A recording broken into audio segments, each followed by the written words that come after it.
అందరికీ నమస్కారం. ఈరోజు జగన్మోహన్ రెడ్డి గారు ఆంధ్రప్రదేశ్ రాష్ట్ర మద్య విధానంపై ఈరోజు పిచ్చి ప్రలాపనలు మాట్లాడుతున్నారు. ఇవాళ మనం చూస్తే 2019-24 మధ్య కాలంలో ఈ రాష్ట్రంలో మద్య విధానాన్ని ఏ రకంగా భ్రష్టు పట్టించారో, ఏ రకంగా దోపిడీ చేశారో, ప్రజల మాన ప్రాణాలతో ఏ రకంగా చెలగాటమాడారో మొత్తం కూడా ఇవాళ తేటతెల్లమైంది. అందుకనే ఈరోజు రాష్ట్ర ప్రభుత్వం చాలా పారదర్శకంగా పాలసీ ప్రిపేర్ చేసి ఎక్కడా కూడా ఎవరి ఇన్వాల్వ్మెంట్ లేకుండా ట్రాన్స్పరెంట్గా పాలసీని తీసుకొచ్చాం. దానివల్లే దాదాపు 90,000 అప్లికేషన్స్ వచ్చినాయి. రాష్ట్రంలో ఉన్నటువంటి దాదాపు 3,400 షాపులకి దగ్గర దగ్గర 90,000 అప్లికేషన్తో 1,800 కోట్ల రూపాయలు ప్రభుత్వానికి ఆదాయం వచ్చింది. అదే కాకుండా చాలా ట్రాన్స్పరెంట్గా మేము ఎక్కడ కూడా ఎవరు ఇన్వాల్వ్మెంట్ లేకుండా జిల్లా కలెక్టర్ల సమక్షంలో అందరు అధికారుల సమక్షంలో చాలా ట్రాన్స్పరెంట్గా కార్యక్రమాన్ని చేశాం. ఇవాళ ఏదైతే వాళ్ళు చేసినటువంటి కార్యక్రమాల వల్ల గత ప్రభుత్వంలో మద్యం రేట్లు విపరీతంగా పెంచుకోవడం కోసం, ఆదాయం వాళ్ళ సొంత ఆదాయాలు పెంచుకోవడం కోసం వాళ్ళు చేసినటువంటి రకరకాల ఎత్తుగడలో ఏఆర్ఈటీ అనే ఒక ట్యాక్స్ని, కొత్త ట్యాక్స్ని తీసుకొచ్చి ఇష్యూ ప్రైస్ కన్నా ఈ ఏఆర్ఈటీ వల్ల ఆ రోజున 60 రూపాయలు ఉన్న బాటిల్ని 200 రూపాయలు చేశారు. ఇవాళ మొత్తం అన్ని బ్రాండ్లు కూడా మేము పక్క రాష్ట్రాలతో ఈక్వల్గా ధరలు తీసుకొచ్చాం. అన్ని బ్రాండ్లు అవైలబుల్ చేశాం. గతంలో పనికిరాని చెత్త బ్రాండ్లే పెట్టి కేవలం అవి మాత్రమే షాపుల్లో ఉండేలాగా చేసి నాన్ డ్యూటీ పెయిడ్ లిక్కర్ విపరీతంగా వాళ్ళ సొంత మనుషులతో అమ్మించి ఈ కార్యక్రమాలన్నీ కూడా చేయడం జరిగింది.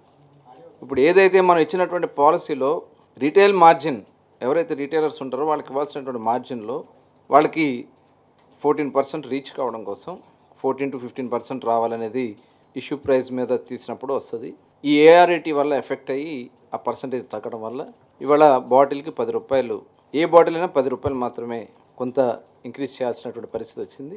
దీనివల్ల ప్రభుత్వానికి దాదాపు 100 నుంచి 150 కోట్లు ప్రభుత్వానికి ఆదాయం వస్తుంది. అలాగే ఎవరైతే వాళ్ళ రిటైల్ బిజినెస్ చేస్తున్నారో వాళ్ళకు కూడా వాళ్ళు అనుకున్న మార్జిన్ ప్రకారం రావడం జరుగుతుంది.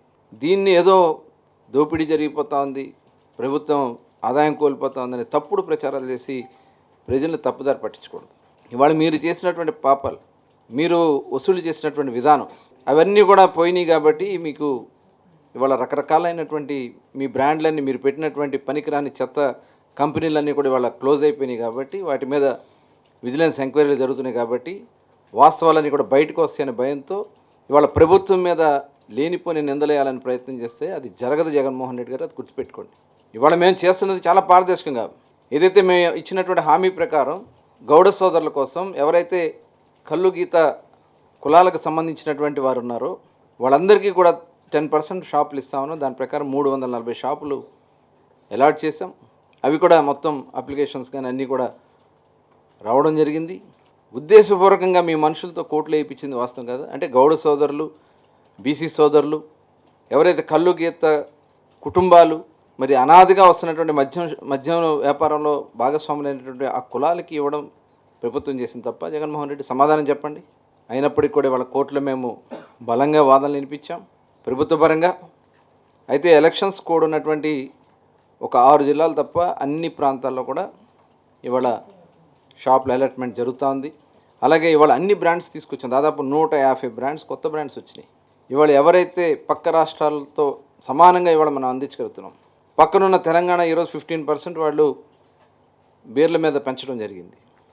మనం మ్యాక్సిమం రేట్లను తగ్గించడానికి, పక్క రాష్ట్రాలతో ఈక్వల్గా సమానంగా తీసుకురావడానికి బీర్లే రాష్ట్రంలో లేకుండా చేసినటువంటి ఘనత ఈ జగన్మోహన్ రెడ్డిది. ఇవాళ ఇవన్నీ కూడా మేము, ఎందుకంటే ప్రజలకి అఫోర్డబుల్గా ఉండాలి, క్వాలిటీగా ఉండాలి. దానికే 99 రూపీస్ లిక్కర్ కూడా మనం తీసుకొచ్చి అందిస్తున్నాం. 99 రూపాయలకే మరి నాణ్యమైనటువంటిది ప్రజల ఆరోగ్యాన్ని దృష్టిలో పెట్టుకుని దాదాపు 12 రకాలైనటువంటి టెస్టులు చేసి ల్యాబ్స్లో నిరంతరం ప్రతి బ్యాచ్కి కూడా టెస్ట్ చేసి దాంట్లో మెటల్సే కాకుండా దాంట్లో గతంలో ఓన్లీ స్ట్రెంగ్త్ చూసేవాళ్ళు, ఆల్కహాల్ స్ట్రెంగ్త్ మాత్రమే చూసేవాళ్ళు. ఇవాళ మొత్తం టోటల్ దాంట్లో మెటల్స్ ఉన్నాయా, ఏమైనా డేంజరస్ దానికి సంబంధించినవి ఉన్నాయా, పర్సంటేజ్లు అన్నీ కూడా క్యాలిక్యులేట్ చేసి పర్ఫెక్ట్గా ఇవాళ మనం అందించగలుగుతున్నాం. అలాగే ఎక్కడా కూడా ఎవరు ఇన్వాల్వ్మెంట్ లేకుండా డైరెక్ట్గా డిపోల నుంచి ఏదైతే ప్రజలు కోరుకున్నటువంటి బ్రాండ్స్ని వాళ్ళు ఇంటెంట్ పెట్టుకునే విధంగానే అంతా ఆన్లైన్ సిస్టంలోనే బుక్ చేసుకోవడం జరుగుతుంది. గతంలో వీళ్ళు చెప్పిన బ్రాండ్లు మాత్రమే షాప్లో అవైలబిలిటీ పెట్టేవాళ్ళు. ఇవాళ ఏదైతే ఇంటెంట్ ప్రకారం వాళ్ళు సేల్ ప్రకారం అన్ని బ్రాండ్స్ను కూడా డిపోస్లో అవైలబుల్ చేసినాం. దానివల్ల ప్రజలకి కావాల్సినటువంటి కోరుకున్నటువంటిది బ్రాండ్స్ వాళ్ళు అందుబాటులో తీసుకురాగలుగుతున్నాం అని చెప్పి ఖచ్చితంగా చెప్పగలుగుతున్నాం.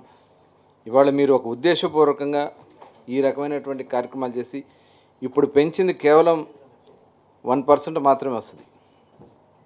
10 రూపాయలు మాత్రమే పెంచడం జరిగింది. ఏదో బాటిల్ మీద 5 times 10 times పెంచినట్లుగా మీరు చేశారు ఆ పని. గతంలో 60 రూపాయలు ఉండేదాన్ని 250 రూపాయలు చేశారు. అవన్నీ కూడా ప్రజలు ఇంకా మర్చిపోలేదనే విషయాన్ని కూడా జగన్మోహన్ రెడ్డి గారు గుర్తుపెట్టుకోవాలి. అసత్యపు ఆరోపణలు చేసి ప్రజలను తప్పుదారి పట్టించి మీరు ఏర్పాటు చేశారు. గతంలో సిండికేట్లు చేసి సిండికేట్ల ద్వారా షాపులన్నీ కూడా మీ ఆధీనంలో పెట్టుకుని అధికారులు మీ ఆధీనంలో పెట్టుకుని మీరు చేసినటువంటి తప్పుడు విధానాల వల్ల రాష్ట్రం అంతా కూడా భ్రష్టు పట్టిపోయిందనే విషయాన్ని ఈ సందర్భంగా గుర్తు చేస్తూ మేము చాలా పారదర్శకంగా చేయడానికి సిద్ధంగా ఉన్నాం. అసత్యపు ఆరోపణ చేసి ప్రజలను తప్పుదారి పట్టిస్తే మటుకి చూస్తూ ఊరుకోమని కూడా హెచ్చరిస్తూ ఉన్నాం. క్లారిటీ ఉంటుంది. ఎందుకంటే గతంలో లోన్లు వాళ్ళు తెచ్చినటువంటి కానీ ఇవన్నీ డిపోలు కొన్ని పెట్టి లోన్లు తెచ్చింది ఏమంటే మనం కట్టాల్సిన పరిస్థితి ఉంటుంది కాబట్టి ఏఆర్ఐటీ ఉంటుంది. అయితే ఏఆర్ఐటీని కూడా ఇష్యూ ప్రైస్ కంటే డౌన్లో ప్లస్ పైన కింద పైన కూడా మనం డివైడ్ చేయడం జరిగింది. దానివల్ల ఏంటంటే మనకి రిటైల్ మార్జిన్ దగ్గర కొంత డిఫరెన్స్ వచ్చింది. ఆ రిటైల్ మార్జిన్ కరెక్ట్ చేసుకోవడం కోసం 10 రూపీస్ బాటిల్కి పెంచాం. ఆ 10 రూపీస్ కూడా మనకి గవర్నమెంట్కి కూడా ఆదాయం వస్తుంది. దాదాపు 100 నుంచి 150 crores గవర్నమెంట్కి ఆదాయం వస్తుంది. అంటే ఆల్రెడీ ఎందుకంటే డీటెయిల్గా చేయాలి. ఆల్రెడీ డిస్టిలరీస్ ఉన్నాయి. డిస్టిలరీస్ మీద ఆల్రెడీ విజిలెన్స్ ఎంక్వైరీ జరిగింది. రిపోర్ట్స్ తయారు చేశారు. ఎవరెవరైతే ఇన్వాల్వ్ అయినారో వాళ్ళందరూ కూడా ఇప్పుడు ఎంక్వైరీలో ఉంది. టోటల్ కింద నుంచి పై వరకు అందరు ఇన్వాల్వ్మెంట్ ఉంది. అదంతా కూడా త్వరలోనే విజిలెన్స్ రిపోర్ట్ వచ్చిన తర్వాత ఫైనల్గా బయటపెట్టడం జరుగుతుంది. అలా ఏమన్నాడు అన్ని బ్రాండ్స్ని పెట్టాం కదా. ఇప్పుడు మనం ప్రజలు కోరుకున్నటువంటి బ్రాండ్స్ అన్ని కూడా మనం ఏర్పాటు చేస్తాం. ఐఎంఎఫ్ఎల్ ఏదైతే ఇండియన్ మేడ్ ఫారెన్ లిక్కర్స్ అన్నీ కూడా మనం అన్ని బ్రాండ్స్ కూడా ఇక్కడ అవైలబుల్ చేస్తున్నాం. ఏదైతే పక్క ఇప్పుడు కర్ణాటక కానీ మనకి బోర్డర్ జిల్లాలో ఏదైతే స్టేట్స్ ఏవైతే ఉన్నాయో ఆ బోర్డర్ స్టేట్స్లో ఉన్నాయన్నీ కూడా తీసుకొచ్చి మనం సేమ్ అదే బ్రాండ్స్ని ఇక్కడ కంటిన్యూ చేస్తాం. ఇదివరకు ఏంటంటే అవి లేక వీళ్ళు పక్కనకి వెళ్ళి పక్క నుంచి తెచ్చుకొని లేకపోతే చేయాల్సిన పరిస్థితి వచ్చింది. అదే ఇప్పుడు దానికోసమే మనం అలా కాదు. ఇప్పుడు యాక్చువల్లీ ఏంటంటే ఇది ఎట్లా పడితే అట్లా పెంచకూడదు, ఎట్లా పడితే అట్లా తగ్గించకూడదు. టెండర్ కమిటీ ఉంటుంది. టెండర్ కమిటీ ఇప్పుడు మనం కాన్స్టిట్యూట్ చేసాం. వాళ్ళు అన్ని కంపెనీస్తో మాట్లాడుతున్నారు. మాట్లాడిన తర్వాత ఆ రేట్ ఫైనలైజ్ చేయాల్సినంత కూడా టెండర్ కమిటీనే. టెండర్ కమిటీ ఇప్పుడు ఆల్రెడీ కాన్స్టిట్యూట్ చేస్తారు. ఇప్పుడు వాళ్ళు చేశారు, వాళ్ళు నడిపారు. అదే ముద్ర మనం అదే వేయాలని ప్రయత్నం చేస్తున్నారు. మేమైతే ఎక్కడా కూడా బెల్ట్ షాపులని ఎంకరేజ్ చేయట్లేదు. ఆల్రెడీ దాని మీద కేసులు కడుతున్నాం. బెల్ట్ షాపులన్నీ కూడా నుంచి ఏదైనా షాపుల నుంచి వెళ్తే ఏ షాప్ అయితే దాన్ని ఎవరైతే సేల్ చేస్తారో వాళ్ళ మీద కూడా యాక్షన్ తీసుకున్నాం. ఫస్ట్ కింద 5 lakhs ఫైన్ వేస్తున్నాము.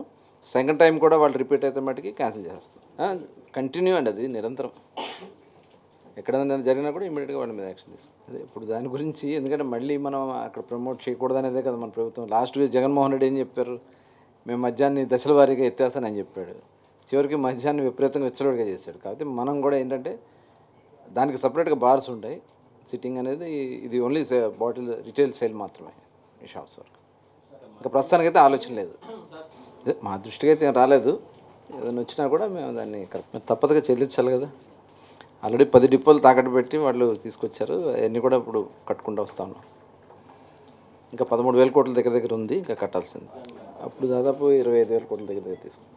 చాలా అది ఆటోమేటిక్ కట్ అవుతూ ఉంటుంది కదా. ఉంది కదా మనం దానికి పోలీస్ డిపార్ట్మెంట్, ఎక్సైజ్ డిపార్ట్మెంట్ రోడ్ల మీద తిరగకుండా మ్యాక్సిమం మనం చేస్తున్నాం. అట్లాగే ఇప్పుడు కొత్తగా మనం ప్రోగ్రామ్ ఒకటి లాంచ్ అయిపోతున్నాం ఈ మంత్లోనే.